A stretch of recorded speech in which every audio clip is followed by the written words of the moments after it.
Good morning students. Class B.Ed second year, subject समावेशी शिक्षा। हम आपको कल पिछली कक्षा में मंदबुद्धि बालकों के बारे में बता रहे थे कि मंदबुद्धि बालक कैसे होते हैं।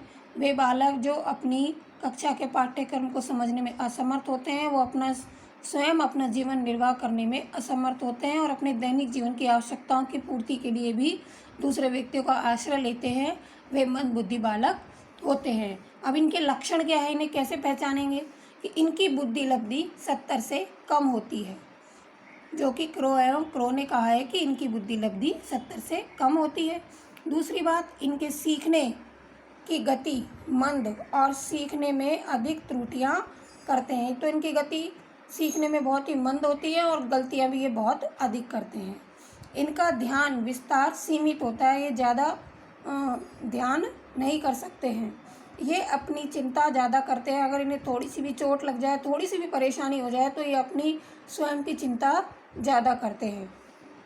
इनका सामाजिक और संवेगात्मक समायोजन कमज़ोर होता है। ये समाज में किसी के भी साथ समायोजित नहीं हो पाते हैं। इनका जो समायोजन की संवेगात्मक और सामाजिक दोनों समायोजन कमज़ोर होता है।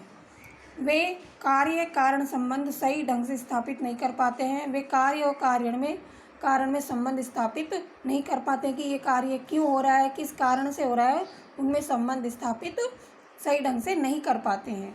ऐसे बालक किसी कार्य में असफलता मिलने पर शीघ्र ही निराश हो जाते हैं। जब ऐसे बालकों को कि कोई कार्य करने और वो कार्य इनसे नहीं हो रहा है, तो ये शीघ्र ही निराश हो जाते हैं, हताश हो जाते हैं, फिर उस काम को नहीं करते हैं, उस काम को करने की कोशिश नहीं करते हैं। इनके सिर, नाक, कान, आँखों की बनावट सामान्य की अपेक्षा भिन्न होती है। मतलब इनके जो शारीरिक बनावट है वो भी सामान्य बालकों से थोड़ी अलग होती है। जो इनके सिर होते हैं, नाक, कान, आँख है, इनकी बनावट सामान्य बालकों की अपेक्षा भिन्न होती है।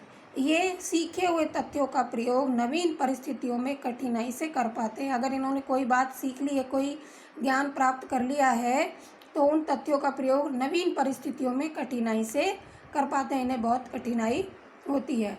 सबसे बड़ी बात यह है कि इनमें आत्मविश्वास की कमी पाई जाती है। जो मंदबुद्धि बालक होते हैं उनमें आत्मविश्वास की कमी पाई जाती है। इन्हें ये लगता है कि ये उस काम को नहीं कर पाएंगे और फिर ये उस काम को करने का प्रयास भी नहीं करते हैं और वो काम नहीं होता है। तो इस प्रकार से इनमें आत्मविश्वास की कमी पाई जाती है।